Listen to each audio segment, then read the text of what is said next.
Hello hello friends, स्वागत है आपका हमारे यूट्यूब चैनल विद्यार्थी संघर्ष में। आज हम एनसीईआरटी हिस्ट्री क्लास 7 का लेसन 5 पढ़ेंगे। आगे बढ़ते हैं, देखते हैं। जनजातियां, खाना बदोश और एक जगह बसे हुए समुदाय। देखिए, अध्याय 2 और 3 में आपने देखा कि किस प्रकार राज्यों का उत्थान और पतन हुआ।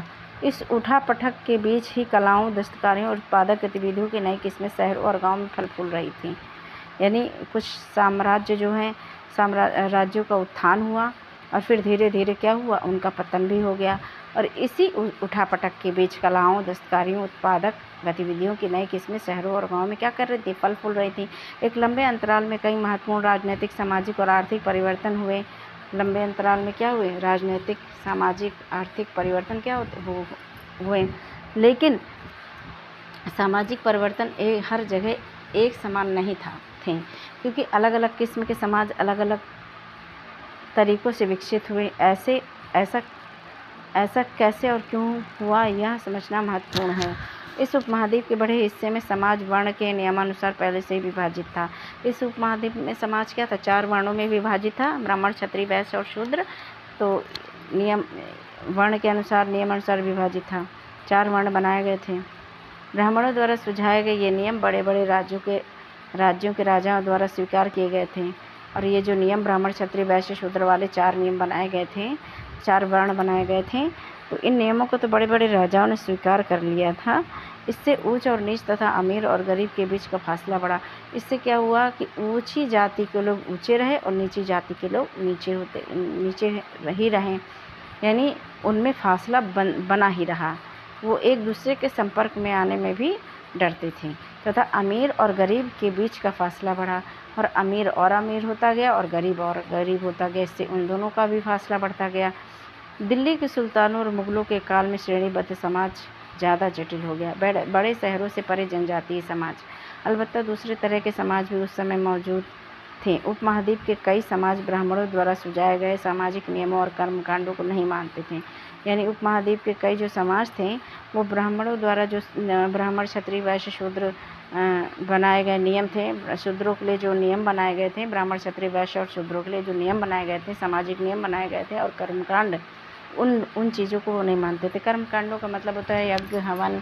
उस समय हवन यज्ञ का बहुत ही जटिल हुआ करते थे, तो उन कर्मकांडों को वो क्या करते थे, नहीं मानते थे। और ना ही वे कई असमान वर्गों में विभाजित थे। असमान वर्गों में विभाजित होने का मतलब ना ही वो ब्राह्मण, क्षत्रिय, वैश्य, शूद्र जैसे वर्गों में विभाजित थे। अक्सर ऐसे समाजों को जनजातीय समाज कहा जाता है। ऐसे समाजों को क्या कहा जाता है, जनजातीय समाज कहा जाता है, जो ब्राह्मणों द्वारा सुझाए सामाजिक नियमों और कर्म कांडों को नहीं मानते थे। तो ऐसे समाज को क्या कहा जाता था, तो जनजातीय समाज कहा जाता था। प्रत्येक जनजाति के सदस्य नातेदारी के बंधन में बंधे होते थे। किसके बंधन में बंधे होते थे, तो नातेदारी के बंधन में बंधे होते थे। नातेदारी, रिश्तेदारी के बंधन में एक दूसरे से उनका संबंध होता था। कई जनजातियां खेती से अपना जीविकोपार्जन करती थीं। खेती से मतलब खेती करके अपना जीवन चलाती थीं। कुछ दूसरी जनजातियों के लोग शिकारी, संग्राहक या आगे देखते हैं, जनजातीय नृत्य संथाल चित्र खर्रा है, ठीक। ये चित्र जो है खर्रा, ये देखिए, इनके अपने कानून होते थे, अपने नियम होते थे, ये अपने अनुसार चलते थे। इनका अपना एक सांस्कृतिक रीति रिवाज, इनकी संस्कृति अलग होती थी। ये अपने रीति रिवाजों और अपनी संस्कृति के अधीन रहकर ही हर कार्य को करते थे। और अपने जो मुखिया या समूह के जो वयोवृद्ध सदस्य होते थे, उनके द्वारा जो नियम बनाए जाते थे, उसी के अनुसार ये उनके ही बनाए गए नियमों का पालन करते थे। जो अपने मुखिया द्वारा बनाए गए नियमों का ही पालन करते थे, ना कि किसी ब्राह्मणों द्वारा बनाए गए नियमों का पालन करते थे। ये अपने जो समूह हैं, उन्हीं के नियम, समूह के जो वयोवृद्ध सदस्य, बूढ़े सदस्य होते थे, उनके द्वारा जो नियम बनाए जाते थे, उन्हीं के अनुसार ये चलते थे। और ये किस अन्य नियमों को नहीं मानते थे। तो यहाँ पर कुछ क्या है, कुछ दूसरी जनजातियों के लोग शिकारी संग्राहक या पशुपालक थे। प्रायः वे अपने निवास स्थान के प्राकृतिक संसाधनों का पूरा इस्तेमाल करने के लिए इन गतिविधियों का मिला जुला रूप अपनाते थे। जो जनजाति समाज के लोग थे, तो वे जिस निवास स्थान पर रहते थे तो वहाँ के जो प्राकृतिक संसाधन उनको मिलते थे, तो उसी के अनुसार अपनी गतिविधियों को संचालित करते थे, है ना। उन्हीं का इस्तेमाल करके इन गतिविधियों का मिला जुला रूप अपनाते थे। कुछ जनजातियाँ खानाबदोश थी। खानाबदोश का मतलब होता है एक स्थान से दूसरे स्थान घूमती रहने वाली जनजाति, खानाबदोश। और वे एक जगह से दूसरी जगह घूमती रहती। जनजाति समूह संयुक्त रूप से भूमि और चरागाहों पर नियंत्रण रखते थे, संयुक्त रूप से मिलजुल कर। ठीक, जनजाति समूह क्या करते थे, सब जनजाति समूह के लोग संयुक्त रूप से भूमि पर और चरागाहों पर, चरागाह का मतलब होता है जहाँ पशु चारे को चुनते हैं, खाते हैं, उसे चरागाह कहते हैं। और अपने खुद के बनाए नियमों के आधार पर परिवारों के बीच इनका बंटवारा करते थे। और जो खुद नियम बनाते थे, खुद के बनाए नियमों के आधार पर ही वो क्या करते थे, भूमि और चरागाहों का बंटवारा अपने परिवारों के बीच में करते थे। इस उपमहाद्वीप के विभिन्न हिस्सों में कई बड़ी जनजातियां फली फूली। सामान्यतः ये जंगलों, पहाड़ों, रेगिस्तानों और दूसरी दुर्गम जगहों पर निवास करती थी। ये कहाँ निवास करती थी जनजातियाँ? तो जंगलों पर, पहाड़ों पर, रेगिस्तानों पर और दुर्गम जगहों पर निवास करती। कभी कभी जाति विभाजन पर आधारित अधिक शक्तिशाली समाजों के साथ उनका टकराव होता था। कभी कभी जो जाति विभाजन पर आधारित समाज कौन था? ब्राह्मण, क्षत्रिय, वैश्य, शूद्र जाति आधारित समाज थे, इनसे इनका टकराव भी होता रहता था। कई मानों में इन जनजातियों ने अपनी आज़ादी को बरकरार रखा और अपनी अलहदा संस्कृति को बचाया। कई मायनों में इन्होंने क्या किया, इन जनजातियों ने क्या किया, अपनी आज़ादी, किसी के अधीन ये नहीं रहे, ये अपने बनाए नियमों पर चलें और अपने अनुसार ही ये अपने अनुसार रहते थे। इनका अपना एक अलग नियम होता था, ये किसी के नियमों के अधीन नहीं रहते थे और अपनी अलहदा संस्कृति को बचाया। और ये इनकी जो संस्कृति की थी, खान पान, रहन सहन, यानी कि वैवाहिक जो इनका नियम थे उसी के अनुसार ये चले, ना कि किसी अन्य संस्कृति का इनके जीवन पर प्रभाव नहीं पड़ा। जैसे कभी कभी हम कहते हैं ना कि हमारे देश पर पाश्चात्य संस्कृति का प्रभाव पड़ा, तो ऐसा प्रभाव उनके समाज पर नहीं पड़ा था। लेकिन जाति आधारित और जनजाति समाज दोनों अपनी विविध किस्म की ज़रूरतों के लिए एक दूसरे पर निर्भर थी ना। तो जाति आधारित जो समाज था वो जनजाति समाज से, यानी दोनों जो समाज थे, जाति आधारित समाज, जनजाति समाज, ये दोनों एक दूसरे पर क्या थे, निर्भर भी रहे अपनी ज़रूरतों को लेकर। भाई उनको उनकी ज़रूरत कभी पड़ जाती थी, कभी उनको उनकी ज़रूरत पड़ जाती थी। अगर जंगली चीज़ों की उनको ज़रूरत होती थी, जाति आधारित समाज किस पर निर्भर हो जाता था? तो जाति आधारित समाज हो जाता था जंगली चीज़ों के लिए जनजाति समाज पर। और जनजाति समाज को कभी किसी शहरी वस्तु की आवश्यकता या किसी ऐसी चीज़ की ज़रूरत पड़ जाती थी तो वो जाति आधारित पर। अब ऐसे एक उदाहरण के अनुसार आप समझ लीजिए, इस तरह से वो एक दूसरे पर निर्भर रहते रहे होंगे। टकराव और निर्भरता के इस संबंध ने दोनों तरह के समाजों को धीरे धीरे बदलने का काम भी किया। वे एक दूसरे को समझने भी लगे, धीरे धीरे एक दूसरे के समाजों को भी जानने लगे थे। जनजाति लोग कौन थे? समकालीन इतिहासकारों और मुसाफिरों ने जनजातियों के बारे में बहुत कम जानकारी दी। यानी समकालीन जो इतिहासकार थे, अब मुसाफिर मीन्स होता है ट्रैवल करने वाला कोई व्यक्ति मुसाफिर होता है। जैसे वो घूमने आया और घूमने आया, है ना, तो घूमने को ही मुसाफिर आना, घूम कर चला गया, तो ये क्या था? मुसाफिर था। मुसाफिरों ने जनजाति के बारे में बहुत कम जानकारी दी। कुछ अपवादों को छोड़ दें तो जनजाति लोग भी लिखित दस्तावेज नहीं रखते थे। यानी जो जनजाति लोग थे वे अपना रिटन रिकॉर्ड नहीं रखते थे, उनके पास अपना रिटन रिकॉर्ड नहीं होता था। जैसे कि कुछ लोगों का इतिहास हम पढ़ सकते हैं, कुछ लोग जैसे मुग़लों का हम इतिहास पढ़ें, हमने मुग़लों की रीति रिवाजों को जाना, उनके द्वारा बनाए गए सैन्य संगठन के बारे में जाना, उनके द्वारा बनाए गए जो कृषि संबंधित नियम और मनसबदारों के बारे में उन्होंने क्या क्या बनाया, जात जो भी चीज़ें उनके बारे में हमें मिली वो कहाँ से मिली, उनके लिखित जो पुस्तक मिली उससे प्राप्त हुई। तो लेकिन इनका अपना ऐसा कोई लिखित वो नहीं था, लेकिन समृद्ध रीति रिवाजों और वाचिक मौखिक परंपराओं का वे संरक्षण करते थे। समृद्ध रीति रिवाज थे उनके, ठीक। और वाचिक मीन्स मौखिक होता है, वाचना, जिसे हम लोग बोलना बोलेंगे, मौखिक बोलकर।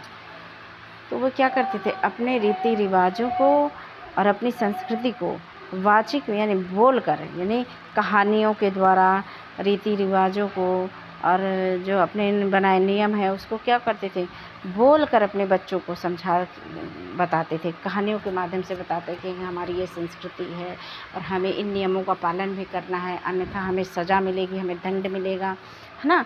तो चूँकि इनके नियम जो बनाए जाते थे, अगर वो उनका कोई पालन नहीं करता था, उनके समूह का कोई भी व्यक्ति, तो उसे ऐसा नहीं था कि उसे दंड नहीं मिलता, तो उसे दंड का भी प्रावधान था। तो इसलिए ये अपने पिता अपने पुत्र को और फिर पुत्र अपने पुत्र को मुँह बोलकर या मौखिक रूप से ये समझाते थे, अपने नियमों संस्कृति के बारे में क्या करते थे, समझाते थे, बताते थे कहानियों के माध्यम से। आज के इतिहासकार जनजातियों का इतिहास लिखने के लिए इन वाचिक परंपराओं का इस्तेमाल करने लगे। जनजाति लोग भारत के लगभग हर क्षेत्र में पाए जाते थे। किसी भी एक जनजाति का इलाका और प्रभाव समय के साथ साथ बदलता रहा। कुछ शक्तिशाली जनजातियों का बड़े इलाकों पर नियंत्रण था। पंजाब में खोखर जनजाति 13वीं और 14वीं सदी के दौरान प्रभावशाली हुई। खोखर जनजाति कब? 13वीं और 14वीं सदी के दौरान प्रभाव। यहाँ बाद में गख्खर लोग ज़्यादा महत्वपूर्ण हो गए। कौन? खोखर के बाद गख्खर लोग महत्वपूर्ण हो गए। उनके यानी गख्खर के मुखिया कमाल खान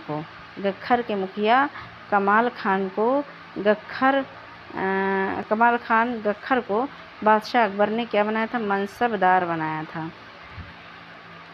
मुल्तान और सिंध के मुग़लों द्वारा अधीन कर लिए जाने से पहले लंगाह और अरगुन लोगों का प्रभुत्व अत्यंत विस्तृत क्षेत्र पर था। उत्तर पश्चिम में एक और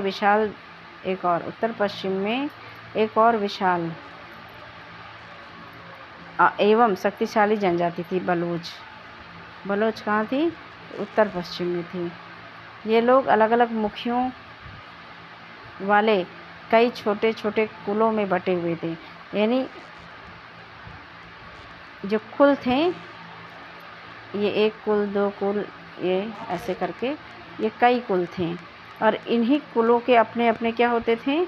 मुखिया होते थे। तो ये कई मुखियों वाले, अलग अलग मुखियों वाले कई कुल होते थे और हर कुल का अपना एक मुखिया होता था। पश्चिमी हिमालय में गड्डी गडरियों की जनजाति रहती थी। गड्डी गडरियों की जनजाति कहाँ रहती थी? तो पश्चिमी हिमालय में गड्डी गडरियों। उपमहाद्वीप के सुदूर उत्तर पूर्वी भाग पर नागा, आहोम और कई दूसरी जनजातियों का पूरी तरह क्या था? प्रभुत्व था। नागा जनजाति, आहोम और कई दूसरी जनजातियों का प्रभुत्व। मौजूदा बिहार और झारखंड के कई इलाकों में 12वीं सदी तक चेर सरदारशाहियों का उदय हुआ। तो 12वीं सदी तक चेर सरदारशाहियों का उदय हो चुका था। कहाँ? बिहार और झारखंड में। कब? तो 12वीं सदी में। बादशाह अकबर के प्रसिद्ध सेनापति कौन थे? बादशाह अकबर के प्रसिद्ध सेनापति राजा मानसिंह थे, जो एक राजपूत थे। 1551 में चेर लोगों पर हमला किया उन्होंने और उन्हें परास्त किया। उन्हें लूट कर अच्छा खासा माल इकट्ठा किया गया। उन्हें किसको?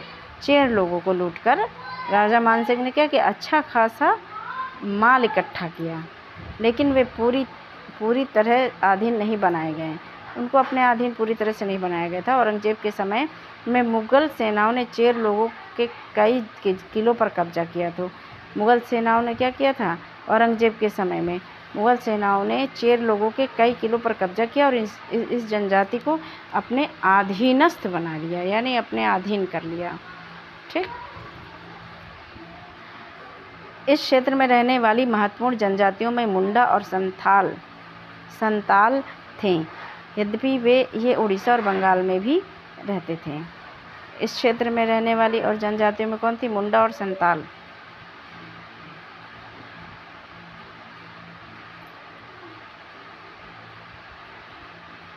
जो उड़ीसा और बंगाल में भी रहते थे। देखिए कुल क्या है। अब आप यहाँ पर देखिए कि कुल के बारे में बता रहा है कि कुल क्या है। परिवार या घरों के एक ऐसे समूह को कुल कहते थे जो एक ही पूर्वज की संतान होने का दावा करते हैं।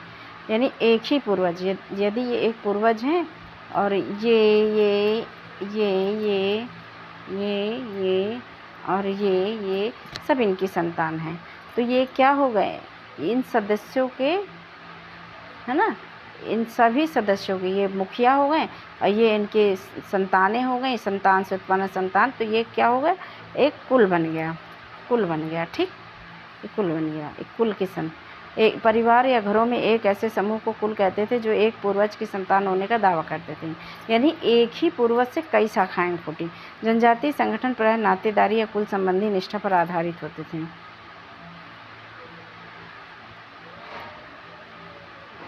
कर्नाटक और महाराष्ट्र की पहाड़ियाँ कोली, बेराद तथा कई दूसरी जनजातियों के निवास स्थान थे। कर्नाटक, महाराष्ट्र की पहाड़ियाँ जैसे कोली, बेराद, कई दूसरी जनजातियों के निवास स्थान थे। कोली लोग गुजरात के कई इलाकों में भी रहते थे। कुछ और दक्षिण में कोरागा, वेतर, मारवाड़ और दूसरी जनजातियों की विशाल आबादी थी। भीलों की बड़ी जनजाति पश्चिमी और मध्य भारत में फैली हुई थी। 16वीं सदी का अंत आते आते उनमें से कई एक जगह बसे हुए खेतिहर और यहाँ तक कि जमींदार बन चुके थे। 16वीं सदी आते आते क्या हुआ था? भीलों की एक बड़ी जनजाति पश्चिमी और मध्य भारत में फैली हुई थी और 16वीं सदी के अंत आते आते खेतिहर हो गए थे और यहाँ तक कि जमींदार भी बन चुके थे। कौन? जनजाति लोग, भीलों की बड़ी जनजाति, जो 16वीं सदी आते के अंत तक क्या हो गए थे? खेतिहर और जमींदार बन चुके थे। तब भी भीलों के कई कुल शिकारी संग्राहक बने रहे। कुछ तो भीलों के कुल जो है खेतिहर और जमींदार बन चुके थे, कुछ जो है शिकारी और संग्राहक ही बने रहे। मौजूदा छत्तीसगढ़, मध्य प्रदेश, महाराष्ट्र और आंध्र प्रदेश में गोंड लोग बड़ी तादाद में फैले हुए हैं। मौजूदा जो छत्तीसगढ़ है, मध्य प्रदेश है और महाराष्ट्र है और आंध्र प्रदेश में देखिए गोंड लोग बड़ी तादाद में फैले हुए हैं।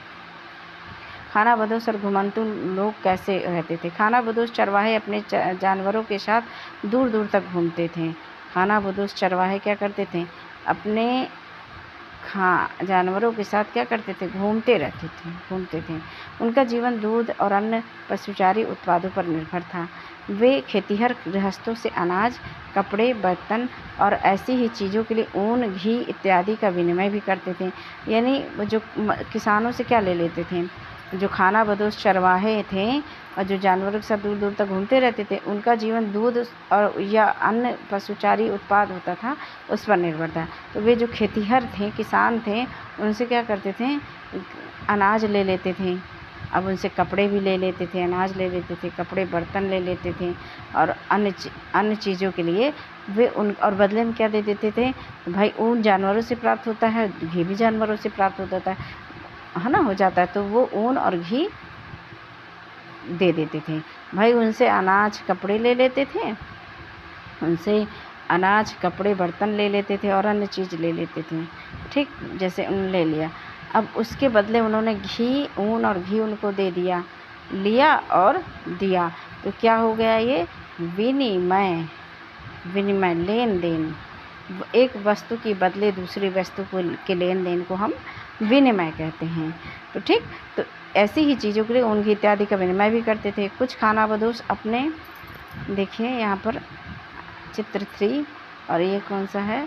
रात में भी लोग हिरन का शिकार कर रहे हैं। आप देख सकते हैं ये चित्र स्पष्ट दिखाई दे रहा है। देखिए ये हमारे भील लोग हैं, भील जनजाति के लोग। ठीक, तो ये क्या कर रहे हैं? तीर चला रहे हैं। और किसको मार रहे हैं? तो ये हिरन को मार रहे हैं, शिकार कर रहे हैं।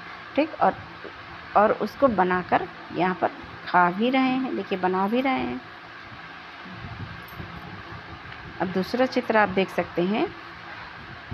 घुमंतू व्यापारियों की श्रृंखलाएं भारत को बाहरी दुनिया से जोड़ती थीं। यहाँ मेवा इकट्ठा करके उसे ऊँटों पर लादा जा रहा है। मध्य एशिया के व्यापारी ऐसी वस्तुएं भारत लाते थे। कहाँ के व्यापारी? मध्य एशिया के व्यापारी। और बंजारे एवं अन्य व्यापारी उन्हें स्थानीय बाजारों तक पहुँचाते थे। तो मध्य एशिया के व्यापारी लाते थे और बंजारे उन्हें अन्य स्थानों तक पहुँचाते थे। देखिए ये मेवा है और इस मेवा को यहाँ पर भरा जा रहा है और फिर ऊँट पर लादा जा रहा है और उसे बेचने के लिए ले जाया जा रहा है। देखिए इस तरह से बंजारे जो है व्यापारी का काम करते थे और उनको स्थानीय बाजार तक पहुंचाते थे, खरीद फरोख्त करते थे बंजारे। ठीक, अब आगे देखते हैं।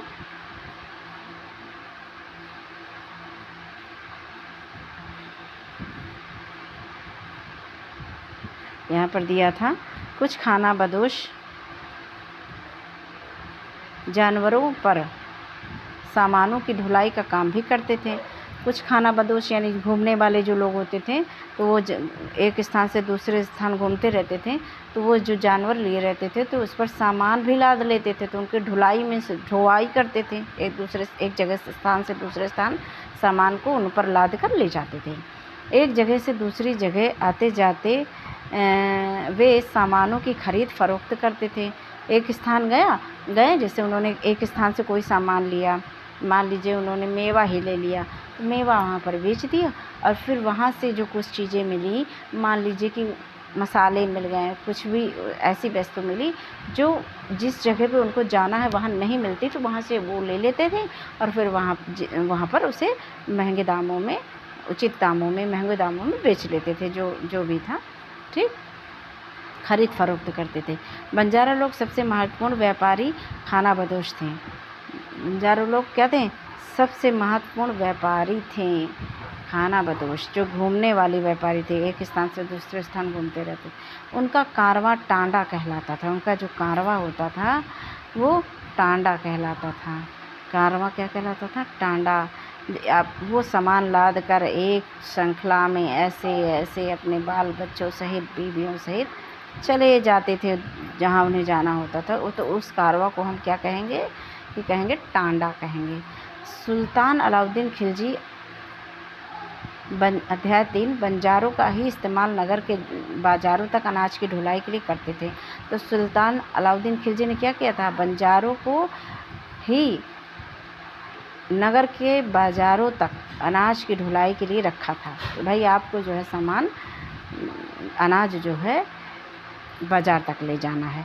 बादशाह जहांगीर ने अपने संस्मरणों में लिखा कि बंजारे विभिन्न इलाके से अपने बैलों पर अनाज ले जाकर शहरों में बेचते थे। तो बंजारे क्या करते थे? अब क्या हो गया है कि अब गाँवों से जो अनाज होता है वो लोग ट्रैक्टरों के माध्यम से ले जाके बाज़ार में बेचते हैं। तब क्या था? ट्रैक्टर का प्रचलन नहीं था उस समय, तो बंजारे उनको अपने जानवरों पर लाद लेते थे। हाँ, और तब बैलगाड़ियों का प्रचलन था, जानवरों पर लाद कर ले जाने का प्रचलन था। तो वो अनाजों को क्या करते थे? बैलों पर लाद लेते थे और उसे शहर की तरफ, गांव के इलाके से ले जाकर, विभिन्न इलाकों से ले जाकर बाज़ारों, शहरों में बेच लेते थे। सैन्य अभियानों के दौरान वे मुग़ल सेना के लिए खाद्यान्नों की ढुलाई का काम करते थे। और जैसे अब युद्ध हो रहा है तो उस समय भी ये क्या करते थे? मुग़ल सेना के लिए खाद्य आपूर्ति तो करनी ही पड़ेगी, क्योंकि खाने पीने की तो व्यवस्था वहाँ करनी ही पड़ेगी। जब युद्ध हो रहा है तो सेना के लिए खाने पीने की व्यवस्था करने के लिए उन्होंने क्या किया था? मुग़ल सेना के लिए खाद्यान्नों की ढुलाई का काम भी किसने किया था? बंजारों ने किया था। किसी भी विशाल सेना के लिए 1 लाख बैल अनाज ढोते होंगे। विशाल सेना के लिए 1 लाख बैल, बताइए अनाज ढोते कितनी विशाल संख्या थी। बंजारे अब देखिए बंजारों के बारे में दिया गया है कि 17वीं सदी के आरंभ में भारत आने वाले एक अंग्रेज व्यापारी पीटर मुंडी, इसने पीटर मुंडी ने, एक अंग्रेज व्यापारी कौन थे? पीटर मुंडी, ये पीटर मुंडी ने बंजारों का वर्णन किया है। सुबह हमारी मुलाकात बंजारों की एक टांडा किसे कहते हैं? जो उनका काफिला होता था, कारवां होता था। कारवां को क्या कहेंगे हम? कारवां को हम टांडा कहेंगे, टांडा, ठीक। तो उनके कारवां को टांडा। तो वो कह रहे हैं कि सुबह हमारी मुलाकात बंजारों की एक टांडा से हुई जिसमें 14,000 बैल थे। सारे पशु गेहूं और चावल जैसे अनाजों से क्या हुए थे? लदे हुए थे। ये बंजारे लोग अपनी पूरी घर गृहस्थी, बीवी और बच्चे अपने साथ लेकर, पूरी घर गृहस्थी, बीवी और बच्चे अपने साथ लेकर चलते हैं। एक टांडा में कई परिवार होते हैं। उनका जीने का तरीका उन भारवाहकों से मिलता जुलता है जो लगातार एक जगह से दूसरी जगह जाते रहते हैं। गाय बैल उनके अपने होते हैं। कई बार वे सौदागरों के द्वारा भाड़े पर नियुक्त किए जाते थे। कई बार उन्हें सौदागर जो होते थे, सौदागर में से व्यापारी, सौदा करने वाले, तो वो भाड़े पर भी नियुक्त कर लेते थे कि भाई लो इतना ठेका ले लो, इतने ये पैसे ले लो और ऐसा करो, मोहरे वगैरह सब तब शायद चलती थी, तो मोहरे ले लो और तुम इस सामान को इस जगह पे पहुंचाना है। तो क्या करते थे? कई बार वे सौदागरों के द्वारा भाड़े पर भी नियुक्त कर लिए जाते थे, लेकिन ज़्यादातर वे खुद सौदागर होते थे। अनाज जहाँ सस्ता उपलब्ध है वहाँ से खरीदते थे और उस जगह ले जाते थे जहाँ वह महंगा है। वहाँ से वे फिर ऐसी चीज़ें लाद लेते थे जो किसी अन्य जगह मुनाफे के साथ बेची जा सकती। टांडा में 600 से 700 लोग हो सकते थे, हैं 600 से 700 लोग। वे एक दिन में 6 या 7 मील से ज़्यादा सफ़र नहीं करते। यहाँ तक कि ठंडे मौसम में भी अपने गाय बैलों पर से सामान उतारने के बाद वे उन्हें चरने के लिए खुला छोड़ देते हैं, क्योंकि यहाँ ज़मीन पर्याप्त है और उन्हें रोकने वाला कोई नहीं था। तब इतनी आबादी नहीं थी, तब बहुत सारी ज़मीनें पड़ी होती थी, तो वहाँ पशु आराम से अपना चर लेते थे, कोई रोकने टोकने वाला नहीं था। अब आबादी होने के साथ साथ चरागाह की ज़मीनें भी बहुत कम हो गई हैं। अब देखते हैं खानाबदोश और भ्रमणशील समूह क्या है। देखिए, खानाबदोश घुमंतु लोग होते हैं। उनमें से कई पशुचारी होते हैं जो अपनी रेवण और पशु वृंद के साथ एक चरागाह से दूसरे चरागाह घूमते। इसी तरह दस्तकार, फेरी वाले और नर्तक, गायक एवं अन्य तमाशबीन भ्रमणशील समूह अपना काम धंधा करते एक जगह से दूसरी जगह की यात्रा पर रहते हैं। खानाबदोश और भ्रमणशील समूह दोनों अक्सर उस जगह लौटकर आते जहां उन्होंने पिछले साल दौरा किया था। अभी जो खानाबदोश समूह है, भ्रमणशील समूह है, तो जैसे अब इन्होंने ये स्थान छोड़ दिया, मान लीजिए ये यहाँ से यहाँ चले गए, फिर अब वो चले तो गए लेकिन फिर लौटकर उसी स्थान पर आते हैं, ठीक। अब देखते हैं, कई पशुचारी जनजातियां मवेशी और घोड़ों जैसे जानवरों को पालने पोसने और संपन्न लोगों के हाथ उन्हें बेचने का काम करती थी। कई पशुचारी यानी पशुपालन करने वाली जो जनजाति थी, वो मवेशी यानी मवेशियों को, जानवरों को और घोड़ों जैसे जानवरों को पालने पोसने और संपन्न लोगों के हाथ उन्हें बेचने का काम भी करती थी। यानी घोड़ों को पहले पालती पोसती थी, फिर उन्हें जो है बेच लेती थी, क्योंकि उस समय घोड़ों का प्रचलन बहुत था। लड़ाइयाँ लड़ी जाती थी, युद्ध होते थे, तो उसमें घोड़े, हाथी, इनका बहुत महत्व था। छोटे मोटे फेरी वालों की विभिन्न जातियां भी एक गांव से दूसरे गांव भ्रमण करती थी। यानी फेरी वाले भी थे। फेरी वालों का मतलब होता है कि कुछ सामान लेकर घर घर जाके बेचना, तो इसे फेरी वाला बोलते थे। एक गांव से दूसरे गांव भ्रमण। ये लोग रस्सी सरकंडे की चीज़ें, ये लोग क्या करते थे? रस्सी सरकंडे की चीज़ें, फूस की चटाई और मोटे बोरे जैसे माल बनाते और बेचते थे। कभी कभी भिक्षुक लोग भी घुमंतु सौदागरों का काम करते थे। क्या करते थे? भिक्षुक लोग घुमंतु सौदागरों का काम करते थे। नर्तकों यानी नर्तक होते थे, नाचने गाने और गायकों और गाने वाले, नाचने और गाने वाले और अन्य तमाशबीनों मीन्स होता है तमाशा दिखाने वाले। अब तो बहुत मुश्किल से इनको देखने को मिलता है, लेकिन अभी कहीं कहीं पर सर्कस वगैरह आप देखते होंगे, लगता है सर्कस जैसा ही ये भी तमाशा दिखाते थे। और अभी गांव में बहुत कम देखने को मिलता है, कभी साल 2 साल में एक बार आते हैं ये। तो ये क्या करते हैं, बहुत सारे करतब दिखाते हैं और उन करतबों के बदले इन्हें लोग जो है जिनके जिनके पास जो भी पैसे होते हैं 10-5 वो इन्हें दे देते हैं और ये उसे लेकर चले जाते हैं। और तमाशा दिखाने वाले, तमाशबीन मीन्स तमाशा दिखाने वाले या करतब दिखाने वाले जिन्हें हम कहते हैं वही हैं। विभिन्न नगरों और गाँव में कमाई के लिए अपनी कला का प्रदर्शन करती थी। बदलता समाज, नई जातियाँ और श्रेणियाँ। जैसे जैसे अर्थव्यवस्था और समाज की ज़रूरतें बढ़ती गईं, नए हुनर वाले लोगों की आवश्यकता पड़ी। वर्णों के भीतर छोटी छोटी जातियाँ उभरने लगीं। अब क्या था, पहले 4 वर्ण थे, अब छोटी छोटी जातियाँ बनने लगीं। अब वर्ण के साथ साथ अब जातियाँ भी हो गईं। भाई कोई एक ही जाति के कई वो हो गए, है ना, कई वर्ग हो गए। एक ही जाति में कई लोग बनने लगे, जैसे बनिया है ना, तो बनिया में कई छोटी छोटी जातियां हैं।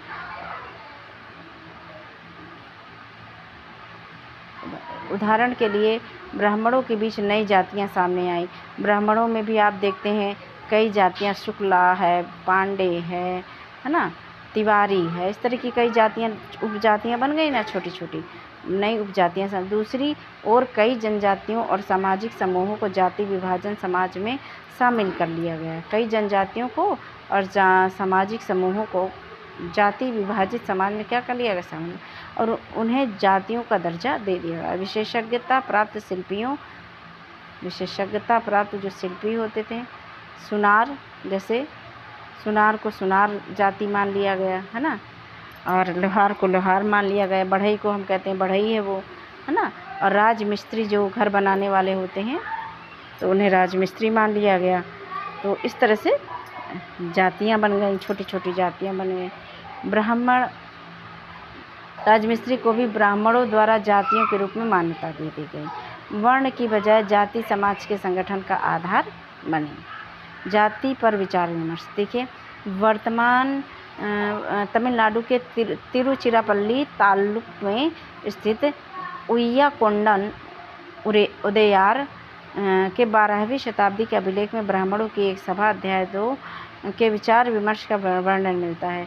ये रथकारों, शाब्दिक अर्थ रथ बनाने वाले। रथकार किसे कहते हैं, जो रथ बनाते हैं उसे रथ कहते हैं, रथकार कहते हैं।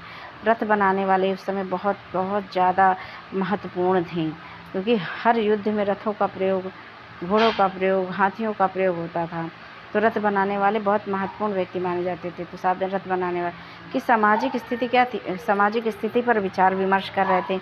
उन्होंने इस जाति के कामकाज तय किए, जिनमें वास्तुकला, रथों और गाड़ियों का निर्माण। उन्होंने कहा कि भाई ये जो जाति है रथकार, तो ये क्या करेगी, वास्तुकला, जैसे रथों को बनाएगी, गाड़ियों का निर्माण करेगी, और मंदिर द्वार बनाना, है ना, मंदिर द्वार बनाना, मूर्तियाँ स्थापित करना, बलि के लिए लकड़ियों से बने साज सामान तैयार करना, ये इनको करना होगा।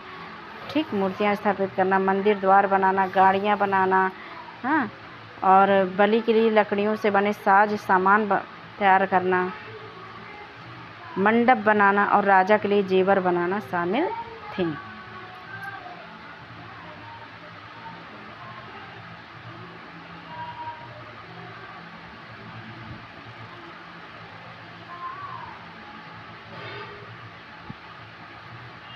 देखिए यहाँ पर एक कास्य मगरमच्छ कुटिया कोंड जनजाति उड़ीसा का है। कौन सी जनजाति का है, कास्य मगरमच्छ है ये कास्य मगरमच्छ है। और किस जनजाति, कुटिया कोंड जनजाति का, और जो उड़ीसा में। ओके फ्रेंड्स, आगे बढ़ते हैं। देखिए, एक जनजाति महिला है, गोंड जनजाति महिला। ये देखिए, इनका अपना एक अलग ही वेशभूषा है, इनकी अपनी एक अलग ही पहचान होती है। इनको आप दूर से ही देख के बता देंगे कि ये एक जनजाति समूह के लोग हैं। इनका पहनावा, रहन सहन, इनका अपना ही एक अलग पहचान है इनकी। हम यही कहेंगे, इनको दूर से देखने पर ही आपको पता चल जाएगा ये जनजाति समूह के लोग हैं। 11वीं या 12वीं सदी तक आते आते क्षत्रियों के बीच एक नए राजपूत गोत्रों की ताकत में काफ़ी इजाफा हुआ। राजपूत शब्द का अर्थ आपने जाना होगा, राजा का पुत्र। ठीक है। तो 11वीं और 12वीं सदी तक आते आते क्षत्रियों के बीच नए राजपूत गोत्रों की ताकत में काफ़ी इजाफा हुआ। वे हूण, चंदेल, चालुक और कुछ दूसरी वंश परंपराओं से आते थे। किससे आते थे? हूण, चंदेल, चालुक और चंदेल कहाँ के थे? तो चंदेल बुंदेलखंड से माने जाते। चंदेल राजा कहाँ के? बुंदेलखंड से संबंधित हैं। तो वे हूण, चंदेल, चालुक और कुछ दूसरी वंश परंपराओं से आते थे। इनमें से कुछ पहले जनजातियों में आते थे। इनमें से कुछ क्या थे? पहले जनजातियों में आते थे ये, और बाद में कई कुल राजपूत मान लिए गए। जनजातियों के कई कुल को क्या मान लिया गया? राजपूत मान लिया गया। धीरे धीरे उन्होंने पुराने शासकों की जगह ले ली। विशेषतः कृषि वाले क्षेत्रों में यहाँ कई तरह के परिवर्तन हो गए रहे थे और शासकों ने शक्तिशाली राज्यों के निर्माण में अपनी संपदा का इस्तेमाल किया। शासकों के रूप में राजपूत गोत्रों के उदय के उदाहरण का जनजातीय लोगों ने अनुसरण किया। शासकों के रूप में राजपूत गोत्रों के उदय के उदाहरण का जनजाति लोगों ने क्या क्या अनुसरण किया। धीरे धीरे ब्राह्मणों के समर्थन से कई जनजातियाँ जाति व्यवस्था का हिस्सा बन गई। कई क्या बन गई? फिर जाति व्यवस्था का धीरे धीरे हिस्सा बन गई। लेकिन पहले नहीं थी। पहले वो ब्राह्मणों के द्वारा बनाई गई किसी नियम का पालन नहीं करते थे, लेकिन धीरे धीरे क्या हो गया था? ब्राह्मणों के समर्थन से कई जनजातियाँ क्या हो गई थी? जाति व्यवस्था का हिस्सा बन गई थी। वे भी अब जाति में शामिल हो गई थी, लेकिन केवल प्रमुख जनजातीय परिवार ही शासक वर्ग में शामिल हो पाए। उनकी बहुसंख्यक आबादी समाज की छोटी जातियों में ही जगह बना पाई। दूसरी तरफ पंजाब, सिंध और उत्तर पश्चिमी सरहद की प्रभुत्वशाली जनजातियों ने काफ़ी पहले इस्लाम को अपना लिया था। कहाँ की? पंजाब, सिंध और कहाँ? उत्तर पश्चिमी सरहद की प्रभुत्वशाली जनजातियों ने काफ़ी पहले इस्लाम को यानी मुस्लिम धर्म को अपना लिया था। वे जाति व्यवस्था को नकारते रहे। सनातनी हिंदू धर्म के द्वारा प्रस्तावित गैर बराबरी वाली सामाजिक व्यवस्था इन इलाकों में बड़े पैमाने पर स्वीकार नहीं की गई। गैर बराबरी उनका मतलब था कि हम इतने नीच जाति का, भाई उनमें रोष भी था ना कि हम अब एकदम तुच्छ मान लिए गए हैं और सब लोग हमसे ऊपर हैं। हम ऐसी व्यवस्था को नहीं मानते हैं। जो गैर बराबरी वाली व्यवस्था हो तो वो अपना अलग ही वे जाति व्यवस्था को नकारते रहें। तो इसीलिए उन्होंने क्या किया? इस्लाम धर्म अपनाया। सनातनी हिंदू धर्म के द्वारा प्रस्तावित गैर बराबरी वाली सामाजिक व्यवस्था इस इलाके में बड़े पैमाने पर स्वीकार नहीं की गई थी। राज्यों की उत्पत्ति जनजातीय लोगों के बीच हुए सामाजिक बदलाव से गहराई से संबंधित है। हमारे इतिहास के इस महत्वपूर्ण हिस्से के 2 उदाहरण नीचे लिखित हैं। नज़दीक से एक नज़र। गोंड लोग गोंडवाना नामक विशाल वन प्रदेश में रहते थे। गोंडवाना नामक विशाल वन प्रदेश में रहते थे। कौन? गोंड लोग। वे स्थानांतरित कृषि अर्थात जगह बदल बदल कर खेती करते थे। स्थानांतरित कृषि का मतलब होता है कि जैसे मान लीजिए उन्होंने एक स्थान चुना और इस स्थान के आधे हिस्से में उन्होंने साफ़ सफाई की और उस पेड़ पौधों को उन्होंने यहीं पर जला दिया। जलाने के बाद उन्होंने वहीं पर खेती उपजाई। अब खेती करने लगे और फिर जब वह भूमि अनुपजाऊ हो जाती थी तो वो उसी दूसरी जगहों को अपनाते थे। फिर वहाँ पर साफ़ सफाई करते थे, खेती योग्य ज़मीन बनाते थे, पेड़ पौधों को जला देते थे। जलाने के बाद उसी राख पर खेती करते थे। फिर अगर वो अनुपजाऊ हो जाती तो फिर इधर आते थे, फिर उधर जाते थे। इस तरह से बदल बदल कर खेती करते थे। तो वे स्थानांतरी कृषि अर्थात जगह बदल बदल कर खेती करते थे। ठीक है। विशाल गोंड जनजाति कई छोटे छोटे कुलों में भी बटी हुई थी। गोंड जनजाति क्या थी? कुलों में बटी हुई थी। प्रत्येक कुल का अपना राजा या राय होता था। तो क्या होता था? कुल का राजा, जैसे उसमें मुखिया आपने देखा, तो गोंड जनजाति में क्या था? गोंड जनजाति में राजा या राय हुआ करता था। जिस समय दिल्ली के सुल्तानों की ताकत घट रही थी, उसी समय कुछ बड़े गोंड राज्य छोटे गोंड सरदारों पर हावी होने लगे थे। अकबर के शासनकाल के एक इतिहास अकबरनामा में उल्लिखित है कि गढ़कटंगा के गोंड राज्य में 70,000 गांव थे। अब जो गोंड राज्य था, किसमें लिखा है? अकबर इतिहास के अकबरनामा में उल्लिखित गढ़कटंगा के गोंड राज्य में कितने गांव थे? तो 70 गांव थे। इन राज्यों की प्रशासनिक व्यवस्था केंद्रीकृत हो रही थी। राज्य गढ़ों में विभाजित थे। हर गढ़ किसी खास गोंड कुल के नियंत्रण में था। राज्य किसमें विभाजित था? हर गढ़ में, और गढ़ गोंड कुल के नियंत्रण में था। ये पुनः 84 गांवों की इकाइयों में विभाजित होते थे। और गढ़ क्या होते थे? 84 गांवों की इकाइयों में विभाजित होते, जिन्हें 84 कहा जाता है। यानी इन राज्यों की जो प्रशासनिक व्यवस्था थी वो केंद्रीकृत हो रही थी, यानी एक व्यक्ति पर केंद्रित थी। जिससे राज्य गढ़ों में विभाजित थे। राज्य क्या थे? गढ़। राज्य का विभाजन गढ़ों में हुआ था, और गढ़ किसी गोंड कुल के नियंत्रण में था। किसके नियंत्रण में था? गोंड कुल के।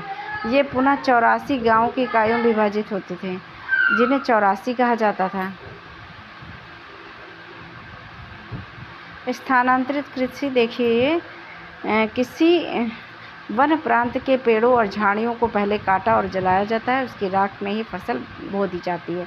जब यह ज़मीन अपनी उर्वरता खो देती है, तब ज़मीन का दूसरा टुकड़ा साफ किया जाता है और इसी तरह से फसल उगाई जाती है। वही स्थानांतरित कृषि।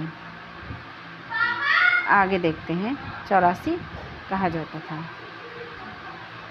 84 का उप विभाजन बरहोतों में होता था, जो 12 गाँव को मिलाकर बनाते थे। 84 को फिर 12 का उप विभाजन बरहोतों में कर दिया जाता था। बड़े राज्यों के उदय ने गोंड समाज के चरित्र में को बदल डाला। बड़े राज्यों के उदय ने क्या किया? गोंड समाज के चरित्र को ही बदल डाला, यानी उनको बदल डाला। उनका मूलतः बराबरी वाला समाज धीरे धीरे असमान सामाजिक वर्गों में विभाजित हो गया। ब्राह्मण लोगों ने गोंड राजाओं से अनुदान में भूमि प्राप्त की और अधिक प्रभावशाली बन गए। ब्राह्मण लोगों ने क्या किया? ब्राह्मण लोगों ने गोंड राजाओं से क्या? भूमि प्राप्त की और अधिक से प्रभावशाली बन गए। गोंड सरदारों को अब राजपूतों के रूप में मान्यता गोंड सरदारों को क्या किया गया था? अब राजपूतों के रूप में मान्यता प्राप्त करने की चाहत हुई। भाई अब हमें राजपूत बना दिया जाए। इसीलिए गढ़कटंगा के गोंड राजा अमनदास ने संग्राम सिंह की उपाधि धारण की थी। इसकी संग्राम सिंह की उपाधि धारण की थी अमनदास ने।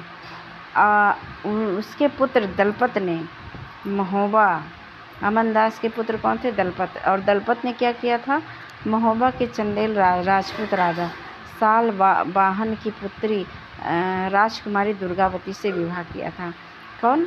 गोंड राजा अमनदास ने संग्राम सिंह की उपाधि धारण की और उनके पुत्र हुए दलपत। दलपत ने महोबा के चंदेल राजपूत राजा सालवाहन की पुत्री, जिनका नाम था राजकुमारी दुर्गावती, से विवाह किया था। किसने किया था? दलपत ने। दलपत की मृत्यु कम उम्र में ही हो गई।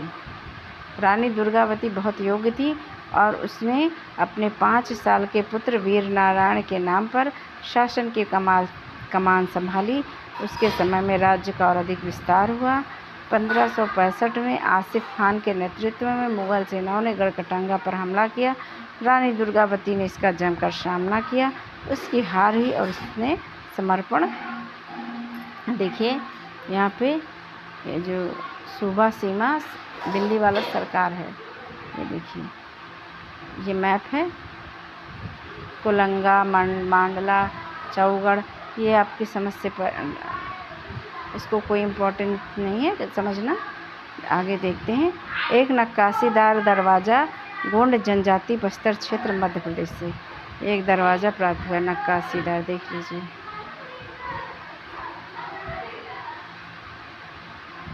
लकड़ी का है ये शायद।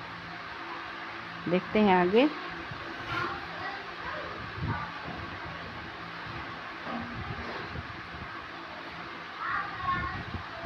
करने की बजाय मर जाना बेहतर समझा। रानी दुर्गावती ने क्या किया, मतलब उन्होंने सोचा कि हम आत्मसमर्पण करेंगे, तो उन्होंने आत्मसमर्पण करने की बजाय मर जाना उचित समझा, और वो मतलब उन्होंने खुद को मार लिया। उसका पुत्र भी तुरंत बाद लड़ता हुआ मारा गया। आपने जौहर प्रथा सुनी होगी, अगर नहीं सुनी होगी आपने, नहीं मैं इस पर एक वीडियो ज़रूर डालूँगी कि जौहर प्रथा क्या है। मैं थोड़ा सब आपको बता देती हूँ। जौहर प्रथा होती थी जब किसी राज्य में राजा को कफन बांध के निकलते थे, सफ़ेद कफन बांध के निकलते थे कि अब हम जो है या तो जीत के आएंगे या तो हम वीरगति को प्राप्त हो जाएंगे। और जब वहाँ राज्य में पता चलता था कि अब हमारे राजा की हार होने वाली है और हमारे राजा पराजित होने वाले हैं, इसका मतलब राजा वीरगति को प्राप्त होने वाले हैं। चूँकि राजपूत जो होते थे तो वो पीठ दिखाकर नहीं भागते थे, हाँ, और ना भागते हुए शत्रुओं पर पीछे से हमला करते थे। तो जब वो अब जान जाते थे कि अब हमारा जो है राजा जो है वो पराजित होने वाले हैं, सूचना मिल जाती थी राज्य में, तो जो रानियां होती थी वहाँ की, तो वो जानती थी कि अब हमारे जो राजा हैं वो वीरगति को प्राप्त हो जाएंगे, तो अब हमारे जीने से क्या फ़ायदा, और हमें जो मुग़ल शासक हैं वो पकड़ के ले जाएंगे, इससे हमारे यहाँ आत्मसम्मान को और ठेस पहुँचेगी और हम अपना सम्मान खोने नहीं देंगे। और वो क्या कर लेती थी, आग का कुंड बनाती थी और वहाँ सैकड़ों रानियाँ कूद जाती थी, आग में कूद के अपने आप को जला लेती थी, और इसी को हम कहते हैं जौहर। और यही जौहर रानी पद्मावती ने किया था। एक पद्मावती फिल्म भी बनी है, उसको अगर आप देख लेंगे तो जौहर प्रथा के बारे में आपको पूरी जानकारी प्राप्त हो जाएगी। अब आगे चलिए पढ़ते हैं। गढ़कटंगा एक समृद्ध राज्य था। इसने हाथियों को पकड़ने और दूसरे राज्यों में उनका निर्यात करने के व्यापार में खासा धन कमाया। गढ़कटंगा क्या था, एक साम्राज्य राज्य था, और इस राज्य ने क्या, हाथियों को इस राज्य के लोग क्या करते थे, हाथियों को पकड़ते थे और दूसरे राज्यों में उसका निर्यात यानी उसको बेच लेते थे, तो उससे खासा धन उन्होंने कमाया था। जब मुग़लों ने गोंडों को हराया तो उन्होंने लूट में बेशकीमती सिक्के और हाथी बहुतायत में हथियार लिए। भाई उन्होंने हाथियों को बेचकर बहुत धन कमा लिया था। तो वो जब गोंडों को हराया था मुग़ल शासक ने, मुग़लों ने, तो बेशकीमती चीज़ें उन्हें मिली, सिक्के मिले, हाथी मिले बहुत ज़्यादा संख्या में, और उन्होंने उसे हथियार ले, उन्होंने राज्य का एक भाग अपने कब्जे में ले लिया और शेष वीर नारायण के चाचा चंदर शाह को दे दिया। रानी दुर्गावती के देवर चंदर शाह हो गए। भाई अगर वीर नारायण के चाचा हैं तो रानी दुर्गावती के देवर हुए, उनको दे दिया गया। गढ़कटंगा के पतन के बावजूद गोंड राज्य कुछ समय तक चलता रहा। गढ़कटंगा के पतन के बावजूद गोंड राज्य क्या हुआ, कुछ समय तक चलता रहा, लेकिन वे काफ़ी कमज़ोर हो गए और बाद में अधिक शक्तिशाली बुंदेलों और मराठों के खिलाफ उनके संघर्ष असफल रहे। अहोम लोग मौजूदा म्यांमार से आकर 13वीं सदी में ब्रह्मपुत्र की घाटी में आकर बसे। अहोम लोग कहाँ से आए थे, तो अहोम लोग म्यांमार से आए थे 13वीं सदी में, और ब्रह्मपुत्र घाटी में आके बस गए थे।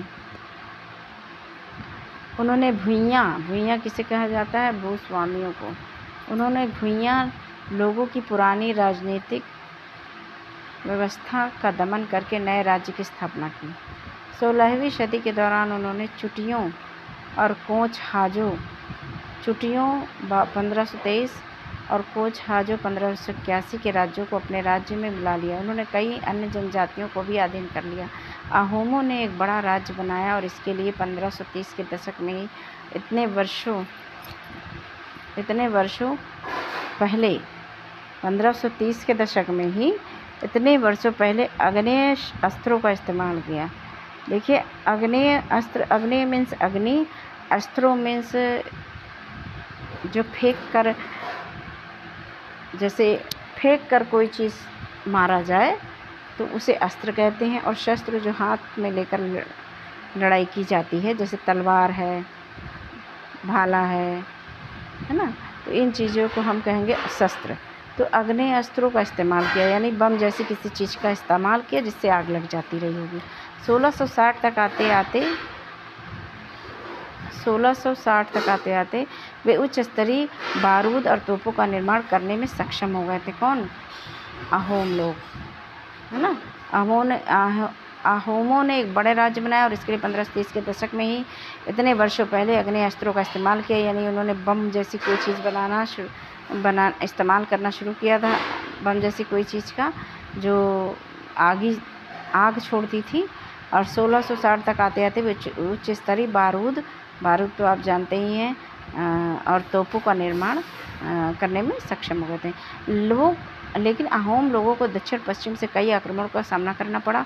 1662 में मीर जुमला के नेतृत्व में मुगलों ने अहोम राज्य पर हमला किया।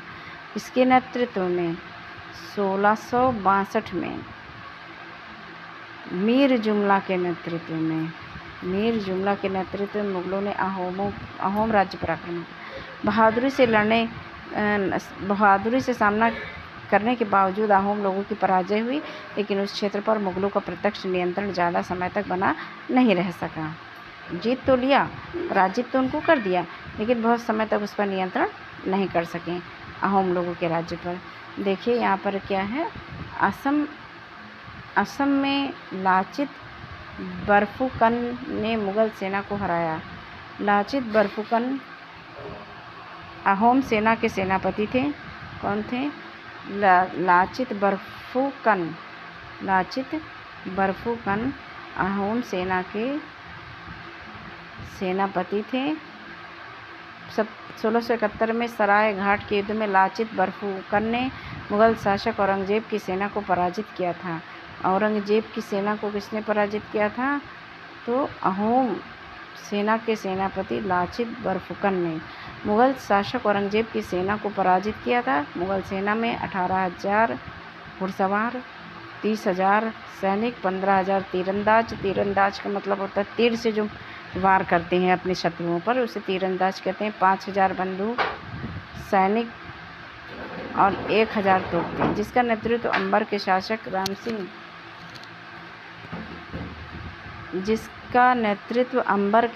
राम सिंह द्वारा किया गया था।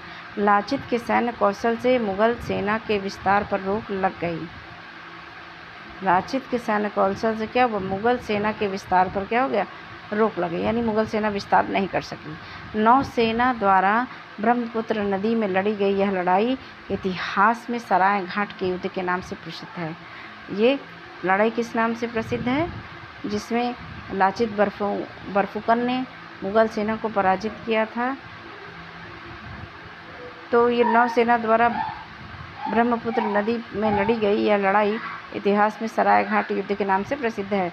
लाचित बर्फुकन जन सहयोग असम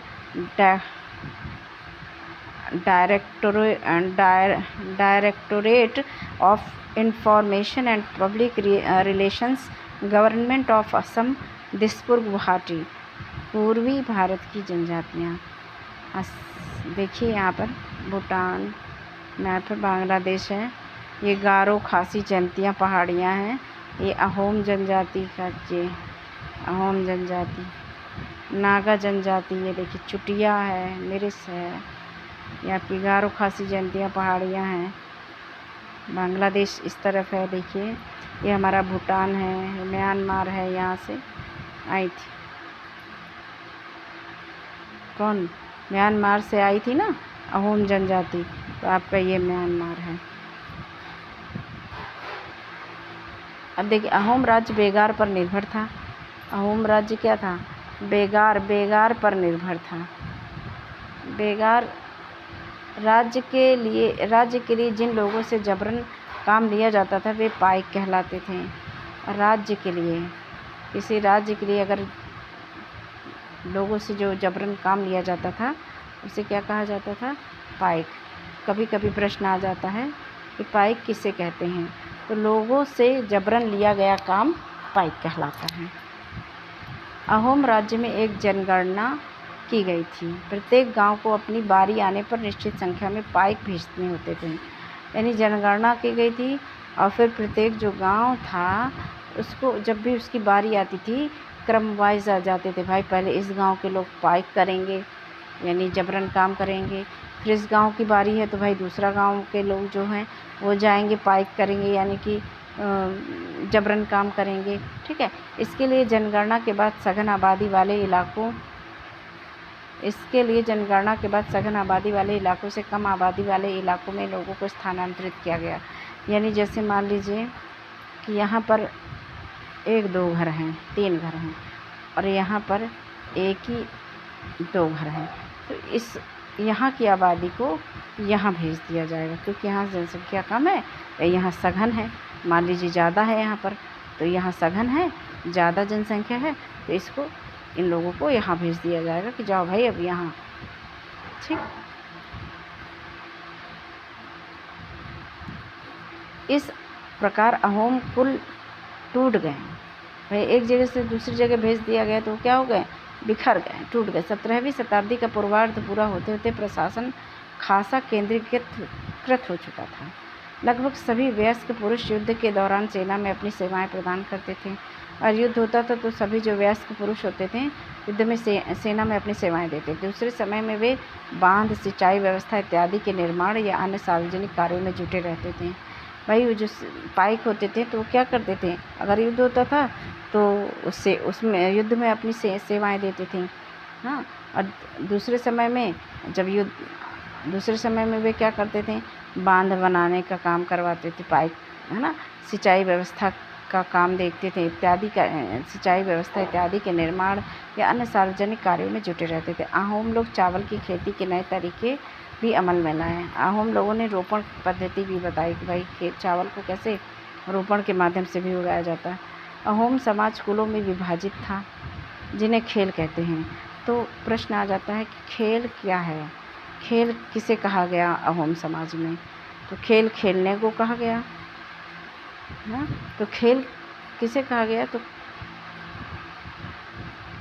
कुलों में विभाजित होने को, कुल को खेल कहा गया। किसे कहा गया? कुल को खेल। बहुत याद रखना पड़ेगा क्योंकि बिल्कुल अलग सा शब्द है। खेल शब्द से ही हम जब देखेंगे तो ऐसा लगेगा कि किसी की खेलने की बात हो रही है, लेकिन यहाँ खेल शब्द खेल नहीं है, ये कुल है। वहाँ दस्तकारों की बहुत कम जातियाँ थी, इसलिए अहोम क्षेत्र में दस्तकार निकटवर्ती क्षेत्रों से आए थे। एक खेल के निर्माण में, यानी एक कुल के निर्माण में प्राय कई गांव होते थे। ठीक, किसान को अपने ग्राम समुदाय के द्वारा ज़मीन दी जाती थी। किसान को किसके द्वारा ज़मीन दी जाती थी? किसान को अपने ग्राम समुदाय के द्वारा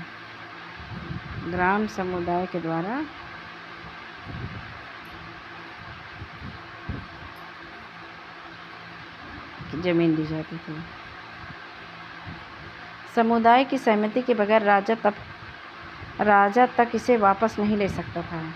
जब तक समुदाय की सहमति नहीं होगी तो राजा इस ज़मीन को एक किसान से वापस नहीं ले सकता था। शुरुआत में अहोम लोग अपने जनजातीय देवताओं की उपासना करते थे, लेकिन 17वीं सदी के पूर्वार्ध में ब्राह्मणों के प्रभाव में बढ़ोतरी हुई। मंदिरों और ब्राह्मणों को राजा के द्वारा भूमि अनुदान में दी गई। ठीक, भूमि अनुदान में दी गई किसे? ब्राह्मणों को, राजा के द्वारा। शिव सिंह 1714 से 1744 के काल में हिंदू धर्म वहाँ का प्रधान धर्म बन गया। शिव सिंह के काल में ये हैं आपके शिव सिंह, इनके काल में हिंदू धर्म वहाँ का क्या हो गया? प्रधान धर्म बन गया। लेकिन अहोम राजाओं ने हिंदू धर्म को अपनाने के बाद अपनी पारंपरिक आस्थाओं को पूरी तरह से नहीं छोड़ा था। अब अहोम राजाओं ने क्या किया? हिंदू धर्म तो अपना लिया, लेकिन उनकी जो पारंपरिक आस्था थी उसको उन्होंने नहीं छोड़ा, पूरी तरह से नहीं छोड़ा था। अहोम समाज एक अत्यंत परिष्कृत समाज था। अहोम समाज क्या हो गया था? अत्यंत परिष्कृत समाज था, यानी अच्छा समाज बन गया था। उसमें काफ़ी सुधार आ गए थे। कवियों और विद्वानों को अनुदान में ज़मीन दी जाती थी। कवियों और विद्वानों को अनुदान में ज़मीन दी जाती थी। नाट्य कर्म को प्रोत्साहन दिया जाता था। नाट्य कर्म मीन्स नाटक जिसे हम लोग मंच पे देखते थे। नाटक पहले हुआ करता था, रामायण मेला लगता था तो रामायण का पाठ होता था, वहाँ पात्र होते थे। अभी किसी जैसे मान लीजिए नाट्य कर्म का मतलब वही है नाटक करना, ठीक है। नाट्य कर्म को प्रोत्साहन दिया जाता था, यानी रंगमंच, है ना। संस्कृत की महत्वपूर्ण कृतियों का स्थानीय भाषा में अनुवाद किया गया। संस्कृत की महत्वपूर्ण जो कृतियाँ थी उनका स्थानीय भाषा में अनुवाद किया गया। बुरंजी नामक ऐतिहासिक कृतियों को पहले अहोम भाषा में और फिर असमिया भाषा में लिखा गया। बुरंजी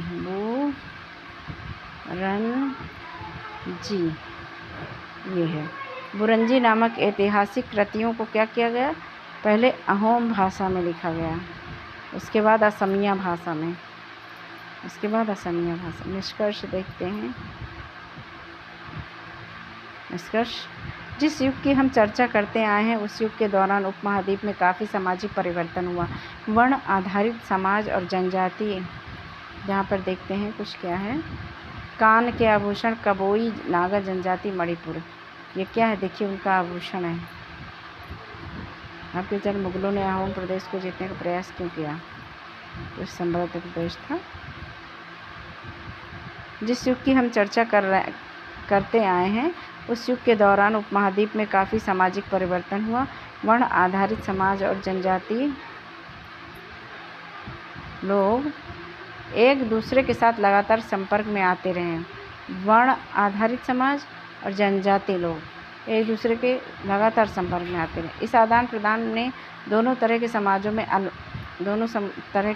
में क्या किया, अनुकूलन और बदलाव की प्रक्रिया चलाई। भाई वो कुछ उन्होंने उनसे सीखा और कुछ जनजाति समाज ने जाति आधारित समाज से सीखा, है ना। तो कुछ एक दूसरे से भी सीखते रहे और एक दूसरे के अनुकूल और बदलाव की प्रक्रिया चलाई। समाजों में अनुकूलन भी आया एक दूसरे के प्रति, वो उनके अनुकूल बनने लगे और वे उनके अनुकूल, और बदलाव भी आया एक दूसरे को देख। बहुत सी विभिन्न प्रकार की जनजातियाँ थीं और उन्होंने विभिन्न प्रकार की जीविकाएं अपनाई। कालांतर में उनमें से कई जाति आधारित समाज में शामिल हो गई, लेकिन कईयों ने जाति व्यवस्था और सनातनी हिंदू धर्म दोनों को ही नकार दिया। कुछ जनजातियों ने सुसंगठित प्रशासनिक व्यवस्था वाले विस्तृत राज्यों की स्थापना की।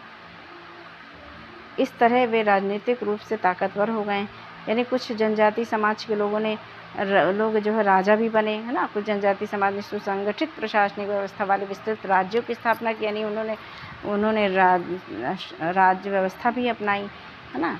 और इस तरह वे राजनीतिक रूप से क्या हो गए थे, ताकतवर हो गए थे, एक राजा की तरह, है ना। और राजा भी बन गए थे, वह राज्यों की स्थापना राजा ही करेगा। इसने उन्हें बृहत्तर और अधिक जटिल राज्यों और साम्राज्यों के साथ संघर्ष की स्थिति में ला खड़ा किया। ओके फ्रेंड्स,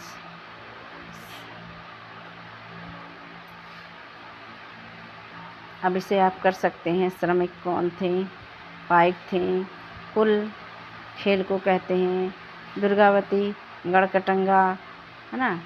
इस तरह से टांडा कारवा था, टांडा क्या था, कारवा था। जैसे आपने देखा ये क्या,